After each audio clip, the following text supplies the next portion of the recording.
शिव बाबा तेरा ज्ञान है निराला, मीठी मुरली तेरी है अमृत का प्याला।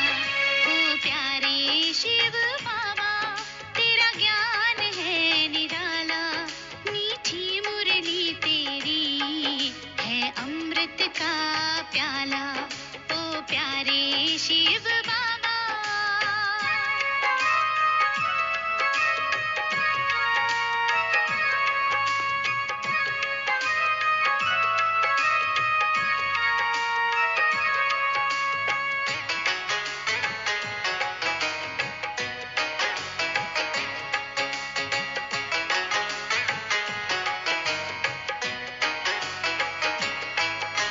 देह में रहते विदेही बनकर, जीते जी मर जीवा बनकर। देह में रहते विदेही बनकर, जीते जी मर जीवा बनकर। अमृत वेले देता बाबा वरदानों की माला। ओ प्यारे शिव बाबा तेरा ज्ञान है निराला, मीठी मुरली तेरी है अमृत का प्याला। ओ प्यारे शिव बाबा।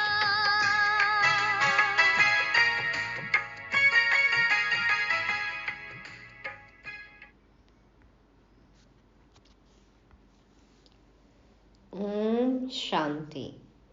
सभी एक नामी, एकांतवासी, निश्चय बुद्धि, इकोनॉमी के अवतार, रूहानी आशिकों को गॉडली मॉर्निंग। पढ़ेंगे लिखेंगे बनेंगे नवाब। जितनी पढ़ाई उतनी कमाई, जितना पुरुषार्थ उतना ऊंच पद। तो ये रूहानी पढ़ाई तो हम सब पढ़ रहे हैं। 4 सब्जेक्ट हमारे, ज्ञान, योग, धारणा और सेवा, थ्योरी और फिर प्रैक्टिकल। सबसे कठिन सब्जेक्ट क्या है, कैसे प्रैक्टिकल में पास हों, ये समझेंगे आज 26 अप्रैल 2024 की साकार मुरली में। हद और बेहद की प्रारब्ध। हद और बेहद के वर्षे में क्या फ़र्क है, ये भी सुनेंगे समझेंगे। कल भी कहा ना बाबा ने, विकारों को खजाना समझते हैं और हमें तो अविनाशी खजाने मिले हैं, तो उनका मोल समझना है। माया कब हम पर अपना जाल फेंकती है, ये पॉइंट ध्यान से समझेंगे और माया जीत बन विश्व जीत जगत जीत बनेंगे। तो सुनना भी है और समझना भी है। सुनते हैं, सफलता स्वरूप बनाने वाले शिव भगवान वाच। मीठे बच्चे, शरीर निर्वाह अर्थ कर्म करते हुए बेहद की उन्नति करो।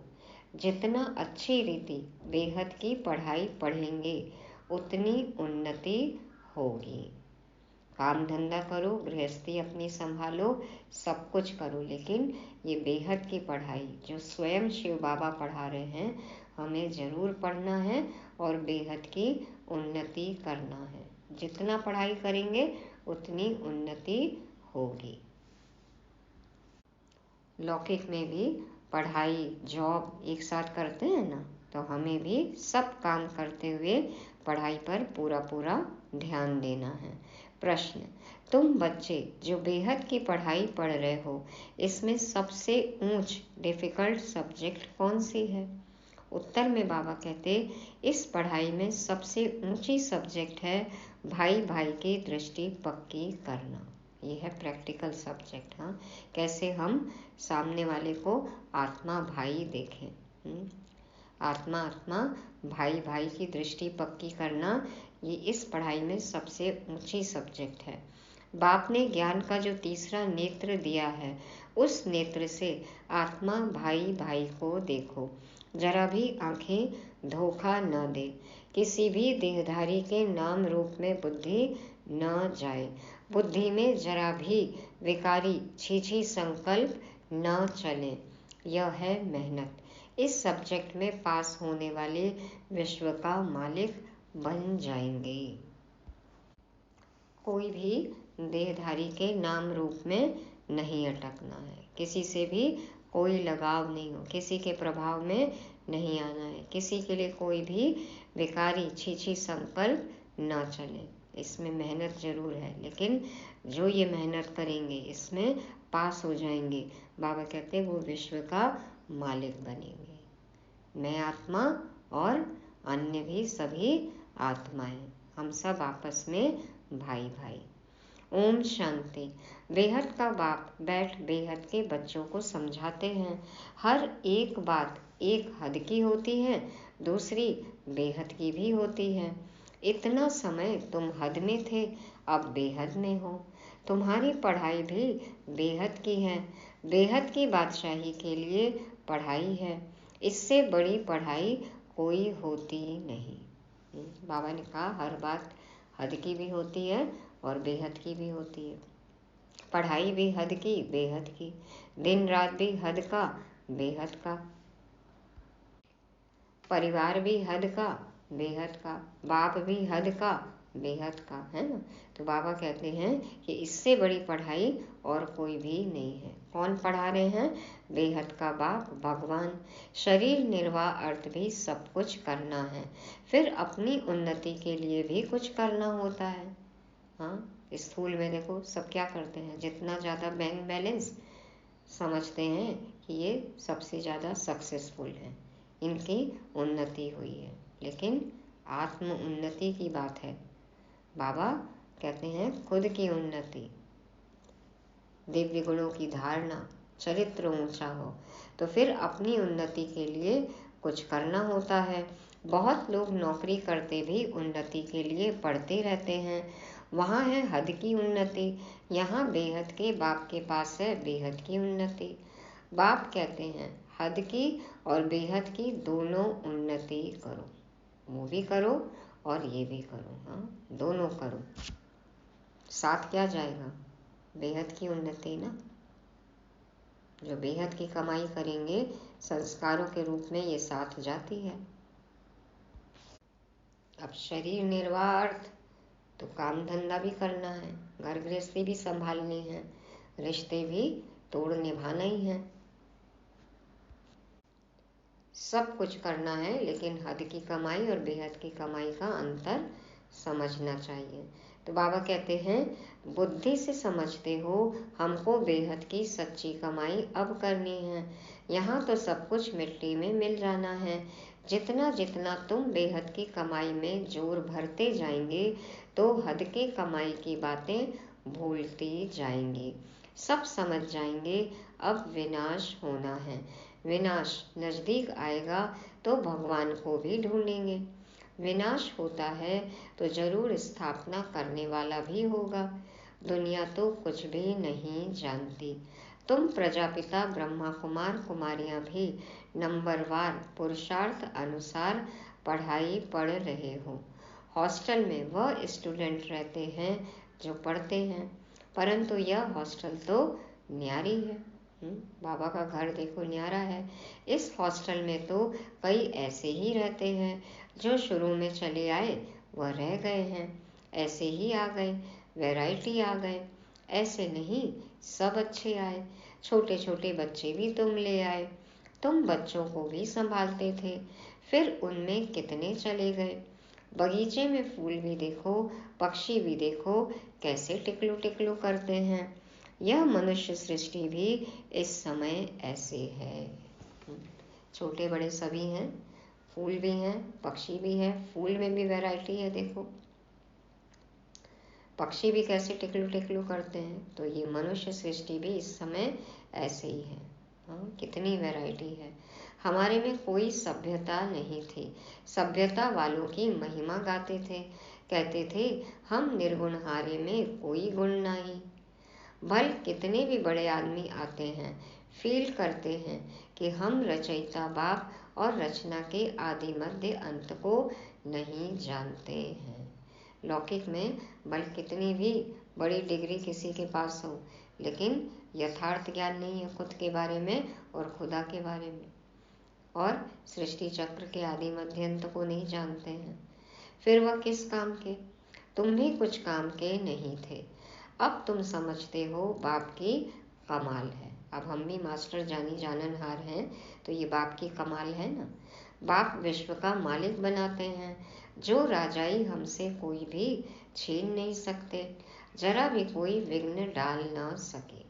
21 जन्मों के लिए सत्ता देखो मिल जाती है, कोई नहीं छीन सकता। और अभी देखो कौन कब कुर्सी से उतर जाए, किसकी सत्ता कब छीन जाए, देख ही रहे ना कितनी मेहनत करते हैं।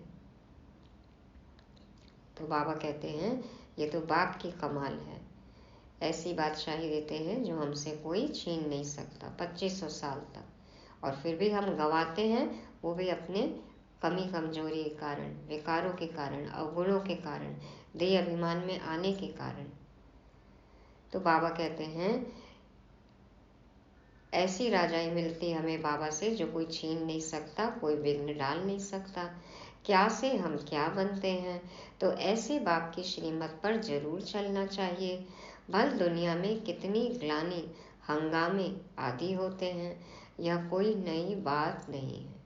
कहीं ना कहीं देखो झगड़ा चलता ही रहता है। 5000 वर्ष पहले भी हुआ था, शास्त्रों में भी है, बच्चों को बताया है। या जो भक्ति मार्ग के शास्त्र हैं वह फिर भक्ति मार्ग में पढ़ेंगे। इस समय तुम ज्ञान से सुख धाम में जाते हो, उसके लिए पूरा पुरुषार्थ करना चाहिए। जितना अब पुरुषार्थ करेंगे उतना कल्प कल्प होगा। अपने अंदर जांच करनी है, कहाँ तक हम उच्च पद पाएंगे। यह तो हर एक स्टूडेंट समझ सकते हैं कि हम जितना अच्छा पढ़ेंगे उतना ऊंच जाएंगे। यह हमसे होशियार हैं, हम भी होशियार बने। व्यापारियों में भी ऐसे होता है, मैं इनसे ऊपर जाऊं यानी होशियार बनूं। सबकी रेस आपस में है। अल्पकाल सुख के लिए मेहनत करते हैं। बाप कहते हैं मीठे मीठे बच्चों, मैं तुम्हारा कितना बड़ा बाप हूँ। साकारी बाप भी है तो निराकारी भी है, दोनों इकट्ठे हैं।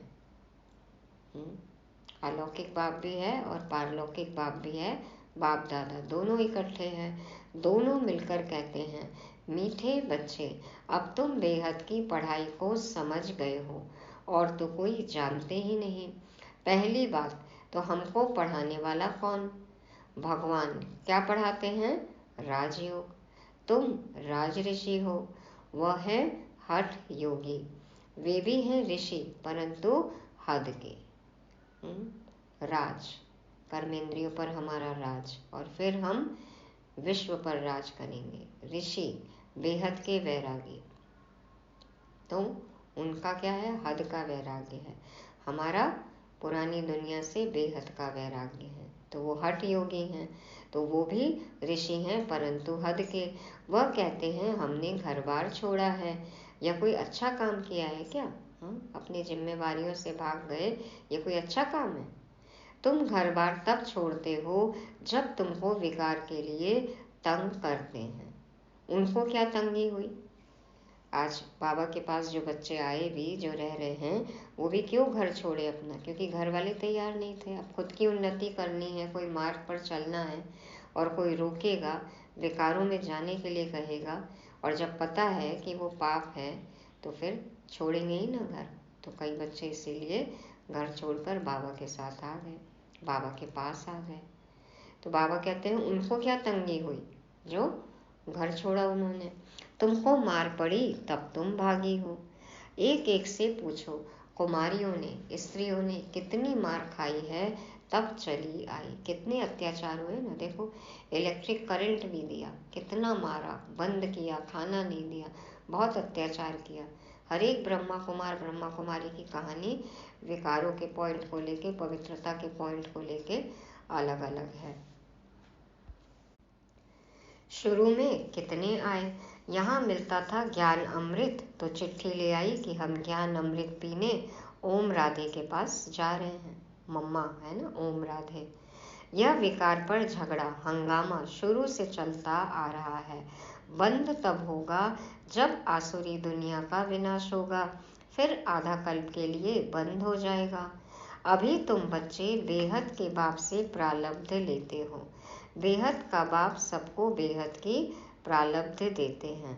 हद का बाप हद की प्रारब्ध देते हैं, लिमिटेड है ना। और देखो कल बाबा ने बोला विकारों का खजाना, तो वह भी सिर्फ बच्चे को ही वर्षा मिलता है। हद का बाप अपनी प्रॉपर्टी देते हैं तो बेटे को ही देते हैं। यहाँ बाप कहते हैं तुम बच्ची हो या बच्चा, दोनों वर्षे के हकदार हैं। यहाँ तो आत्मा की बात है ना। उस लौकिक बाप के पास भेद रहता है, सिर्फ बच्चे को वारिस बनाते हैं।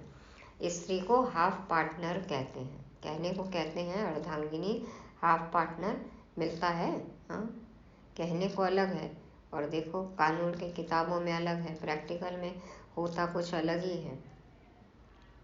तो स्त्री को हाफ पार्टनर कहते हैं, परंतु उनको भी हिस्सा देते नहीं हैं, बच्चा ही संभाल लेते हैं। बाप का बच्चों में मोह रहता है। यह बाप तो कायदे अनुसार सभी बच्चों को वर्षा देते हैं। परमात्मा तो सभी आत्माओं को वर्षा देते हैं। देखो कितनी कायदे की बात है। ऐसा कायदा देखो लौकिक में तो मानते नहीं है। यहाँ बच्चे व बच्ची के भेद का मालूम ही नहीं है। कोई धर्म जात पात स्त्री पुरुष ये सब ऐसा तो कुछ भेद है ही नहीं बाबा के पास। तुम कितने सुख का वर्षा बेहद के बाप से लेते हो, फिर भी पूरा पढ़ते नहीं, पढ़ाई को छोड़ देते हैं। बच्चियाँ लिखती हैं बाबा फलाने ने ब्लड से लिख कर दिया है, अब नहीं आता है। खून पानी हो गया या इनविजिबल स्याही थी उड़ गया। तो बाबा कहते हैं ब्लड से भी लिखते हैं, बाबा आप प्यार करो व ठुकराओ, हम आपको कभी छोड़ेंगे नहीं। बाबा को पहचान लिया तो खून से लिख कर दे दिया। अब आप अपनाइए नहीं अपनाइए, ठुकराइए, कुछ भी करिए, हम तो आपके हो गए, हम आपको कभी नहीं छोड़ेंगे। और फिर देखो कैसे छोड़ के चले जाते हैं, याद ही नहीं कौन बाबा। परंतु परवरिश लेकर फिर भी चले जाते हैं। बाप ने समझाया है यह सब ड्रामा है, कोई आश्चर्यवत भागंती होंगे। यहाँ बैठे हैं तो निश्चय है, ऐसे बेहद के बाप को हम कैसे छोड़ें। यह तो पढ़ाई भी है, गारंटी भी करते हैं हम साथ ले जाएंगे। सतयुग आदि में इतने सब मनुष्य नहीं थे, अभी संगम पर सभी मनुष्य हैं। सतयुग में बहुत थोड़े होंगे, इतने सब धर्म वाले कोई भी नहीं रहेंगे। उसकी सारी तैयारी हो रही है ना, देख रहे हैं ना। अभी तो तैयारी बहुत जोरों पर है।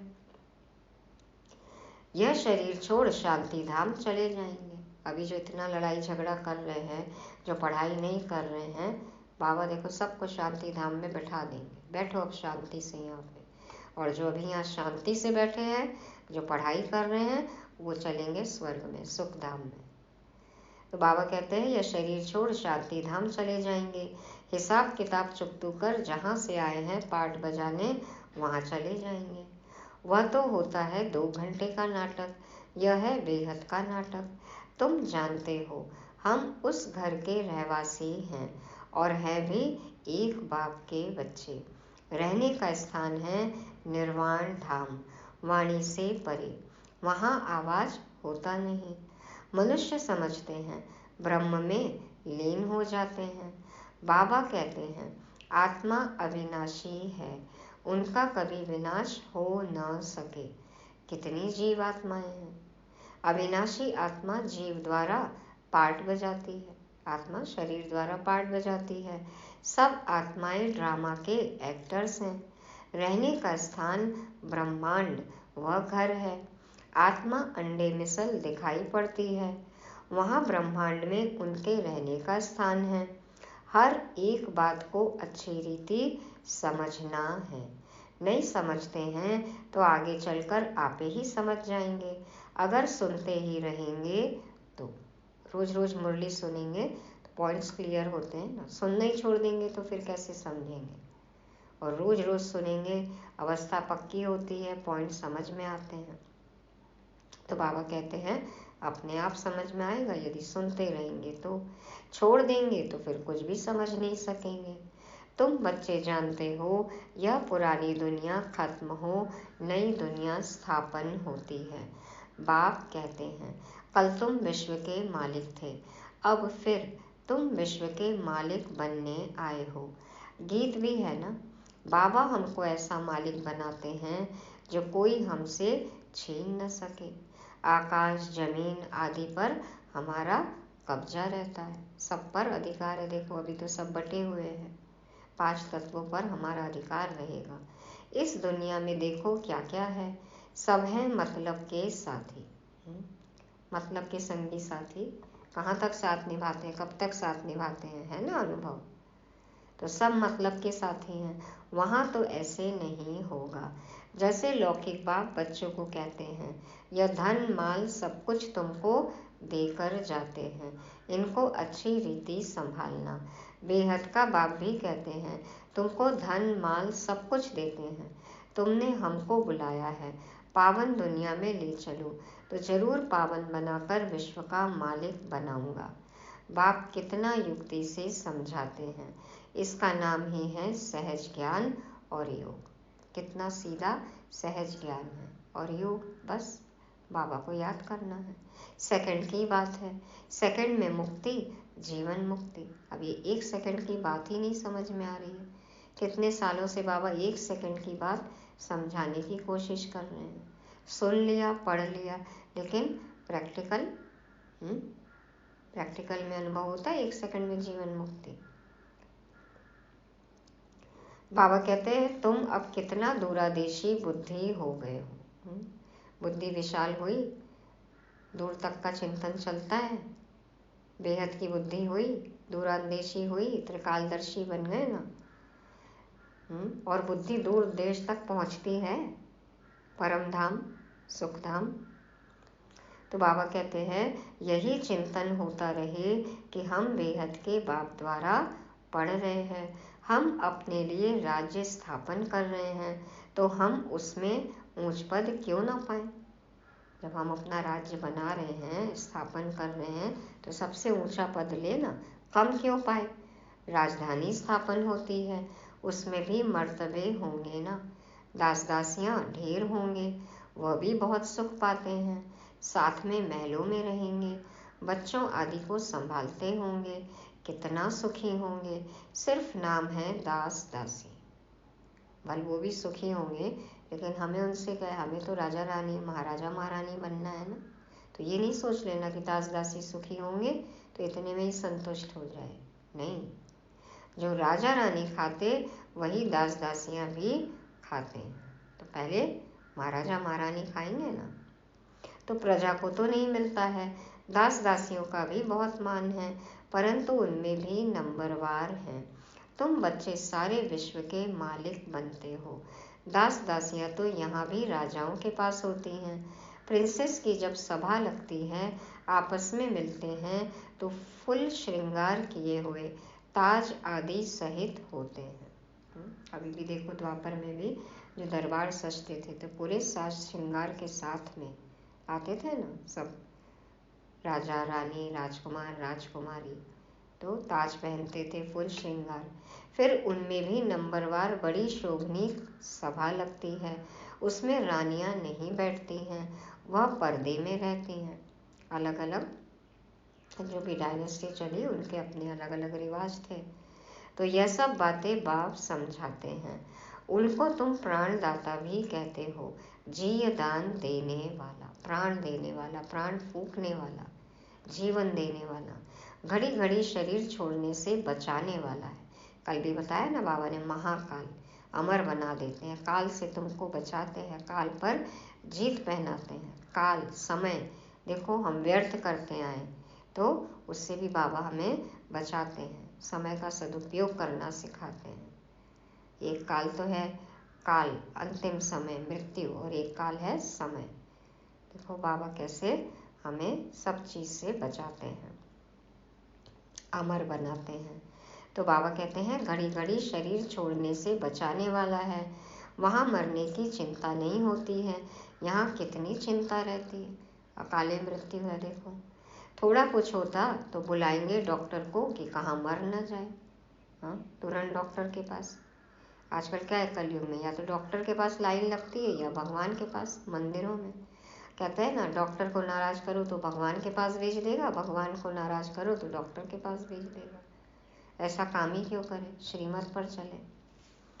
तो बाबा कहते हैं वहाँ डर की बात नहीं, मरने की डर की बात नहीं। तुम काल पर जीत पाते हो तो कितना नशा रहना चाहिए।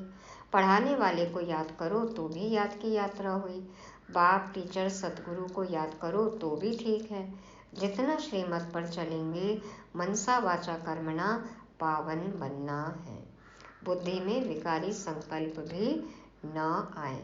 वह तब होगा जब भाई भाई समझेंगे। किसी के बारे में भी कुछ ख्याल आ रहा है, फट से सोचे ये तो मेरा आत्मा भाई है। भाई के बारे में कैसे ऐसे सोच सकते हैं। बहन भाई समझने से भी छीछी हो जाते हैं। सबसे अधिक धोखा देने वाली यह आंखें हैं। इसलिए बाप ने तीसरा नेत्र दिया है, तो अपने को आत्मा समझ भाई भाई को देखो। इसको कहा जाता है ज्ञान का तीसरा नेत्र। बहन भाई भी फेल होते हैं तो दूसरी युक्ति निकाली जाती है, अपने को भाई भाई समझो। भाईजान, भाई भाई बड़ी मेहनत है। सब्जेक्ट होती है ना, कोई बहुत डिफ़िकल्ट सब्जेक्ट होती है। यह पढ़ाई है, इसमें भी ऊंच सब्जेक्ट है। तुम किसी के भी नाम रूप में नहीं फंस सकते हो। बहुत बड़ा इम्तहान है। कोई भी हो, किसी के भी नाम रूप में नहीं फंसना है। विश्व का मालिक बनना है। मुख्य बात बाप कहते हैं भाई भाई समझो। आज यही है प्रैक्टिकल अभ्यास। भाई भाई समझो। तो बच्चों को इतना पुरुषार्थ करना चाहिए, परंतु चलते चलते कितने ट्रेटर भी बन पड़ते हैं, छोड़ देते हैं। हाँ, यहाँ पर सुन रहे मुरली, बाहर जाएंगे फिर वही पुराने ढर्रे पर, तो ट्रेटर हुए ना। यहाँ भी ऐसे होता है। अच्छे अच्छे बच्चों को माया अपना बना देती है। तब बाप कहते हैं मुझे फारकती भी दे देते हैं, डिवोर्स भी दे देते हैं। फारकती बच्चे और बाप की होती है, और डिवोर्स स्त्री और पति का होता है। तो फिर शिव साजन की सजनी, हाँ, कभी डिवोर्स नहीं देना। और बेहद का बाप, तो बच्चों कभी फारकती भी नहीं देना। बाप कहते हैं हमको दोनों मिलते हैं, हाँ, बच्चे भी और सजनी भी। अच्छी अच्छी बच्चियां भी डिवोर्स दे जाकर रावण की बन जाती हैं। वंडरफुल खेल है ना, माया क्या नहीं कर देती है।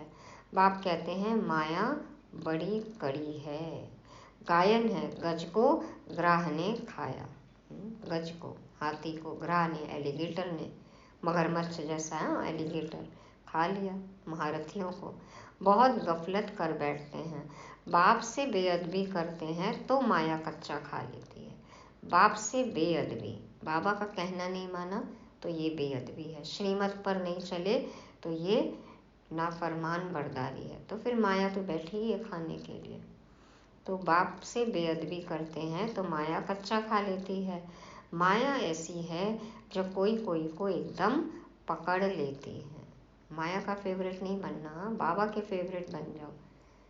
जो बाबा कहे बस हाँ जी तुरंत करना है, तो फिर माया आपको छोड़ देगी। और बाबा ने जो कहा उसमें हाजी नहीं किया तो बस माया कहती आओ जी, माया एकदम पकड़ लेती है। अच्छा, बच्चों को कितना सुनाएं, कितना सुनाऊं? मुख्य बात है अल्फ। बाबा कहते कितना क्या सुनाएं? अल्फ, मुख्य बात है अल्फ, अल्लाह, बाप। मुसलमान भी कहते हैं सवेरे उठकर अल्फ को याद करो। देखो 5 टाइम की नमाज पढ़ते हैं ना, तो शायद सुबह की पहली नमाज फजर की नमाज कहते हैं। तो सवेरे उठकर अल्फ को याद करो, माना अमृत वेला। तो यह वेला सोने की नहीं है। इस उपाय से ही विकर्म विनाश होते हैं, और कोई उपाय नहीं। बाप तुम बच्चों के साथ कितना वफादार है, कभी तुमको छोड़ेंगे नहीं। बाबा कितना वफादार है, बाबा कभी नहीं छोड़ते। आए ही हैं सुधार कर साथ ले जाने। याद की यात्रा से ही तुम सतो प्रधान होंगे, उस तरफ जमा होता जाएगा। बाप कहते हैं अपना चौपड़ा रखो, कितना याद करते हैं, कितनी सर्विस करते हैं। रजिस्टर रखो, रिकॉर्ड रखो, अपना पोता मेल रखो, चार्ट रखो कि कितना याद करते हैं, कितनी सर्विस करते हैं। व्यापारी लोग घाटा देखते हैं तो खबरदार रहते हैं, घाटा नहीं डालना चाहिए, कल्प कल्पांतर का घाटा पड़ जाता है। तो अपना रिकॉर्ड चेक करना चाहिए, रजिस्टर चेक करना चाहिए, नहीं तो कल्प कल्पांतर का घाटा पड़ जाता है। अच्छा, मीठे मीठे सिक्के लदे बच्चों प्रति माता पिता बाप दादा का याद प्यार और गुड मॉर्निंग। रूहानी बाप की रूहानी बच्चों को नमस्ते।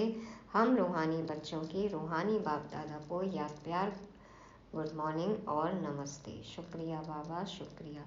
धारणा के लिए मुख्य सार, पहला पॉइंट, मनसा वाचा कर्मणा पावन बनना है।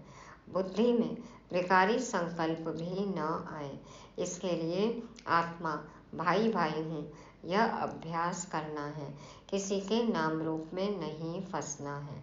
दूसरा, जैसे बाप वफादार है, बच्चों को सुधार कर साथ ले जाते हैं, ऐसे वफादार रहना है। हाँ, हमें भी सुधर कर साथ जाना है, कभी भी फारगती या डिवोर्स नहीं देना। वरदान, सदा हल्के बन, बाप के नैनों में समाने वाले सहज योगी भव। सदा हल्के बन, बाप के नैनों में समाने वाले सहज योगी भव। बाप दादा कहते हैं संगम युग पर जो खुशियों की खान मिलती है वह और किसी युग में नहीं मिल सकती। इस समय जो खुशियों की खान, जो खजाना मिला है वो और किसी युग में नहीं मिल सकता। सबसे बड़ा खजाना बाप स्वयं खजाना, ये पढ़ाई खजाना, ज्ञान गुण शक्ति खुशी, ये सब क्या है, खजाने हैं। इस समय बाप और बच्चों का मिलन है, वर्षा है, वरदान है।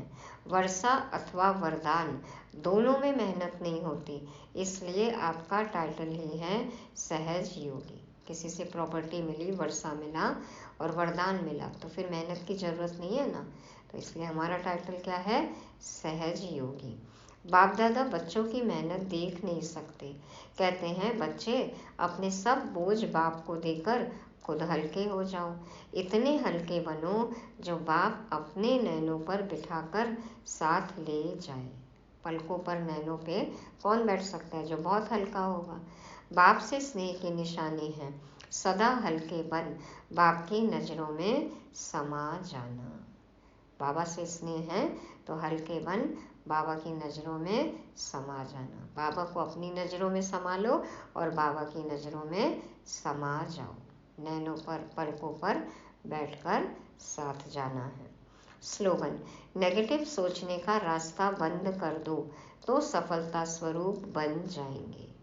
होगा नहीं होगा, हाँ, सफलता मिलेगी नहीं मिलेगी, ऐसा व्यर्थ नेगेटिव चिंतन नहीं करना है। तो बाबा कहते हैं नेगेटिव सोचने का रास्ता बंद कर दो तो सफलता स्वरूप बन जाएंगे। बाबा कहते हैं ना, यही सोचो, कल्प कल्प का विजयी हूँ, कल्प पहले भी सफल हुआ था और अभी भी होऊंगा। हम ही विजयी, हम ही सफल, हम नहीं तो फिर और कौन। तो नेगेटिव सोचने का रास्ता बंद, नो एंट्री, नो नेगेटिव।